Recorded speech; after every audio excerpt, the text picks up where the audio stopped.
মাগু, পুরো চিকনাদের দল এসেছে।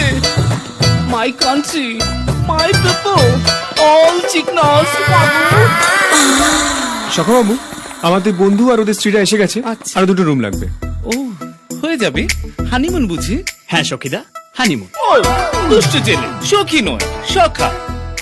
বলো, কি কার সঙ্গে হানিমুন করছে? সেটা কি আপনাকে বলতে হবে সখাদা? ও মাগো, এটাই তো নিয়ম।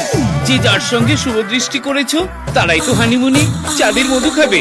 এবার বলো, কার সঙ্গে কার শুভ দৃষ্টি হয়েছে? এখানে বলতে গেলে জয়ের সঙ্গে টিনা ডিরেক্ট বিয়ে হয়ে গেছে। আর ও, বুঝেছি।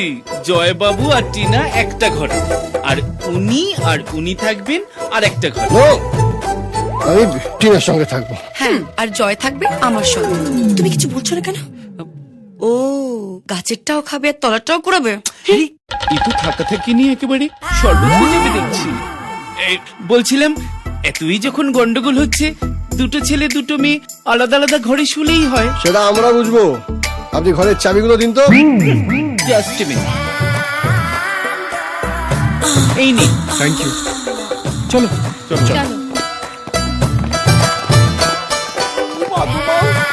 ছেলেগুলোকে বেশ দেখতে, আলাদা ঘরে শুলি আমার বেশ সুবিধেই হতো। দুস, ভাল লাগে না। জয়ের হানিমুনে প্রিয়াঙ্কা গেছে? অদ্ভুত ব্যাপার তো। তার মানে দো ফুল এক মালি। তাও মা একেবারে জড়াজড়ি করে গিয়েছে। দেখে মনে হবে টিনা ওর কেউ নয়, প্রিয়াঙ্কাই ওর সব। গেরা কর, হ্যাঁ? খবর লাগা। মা আমি লাগাবো কি করে মা? তুই এবারে উকিল থেকে গোয়েন্দা হয়ে যা।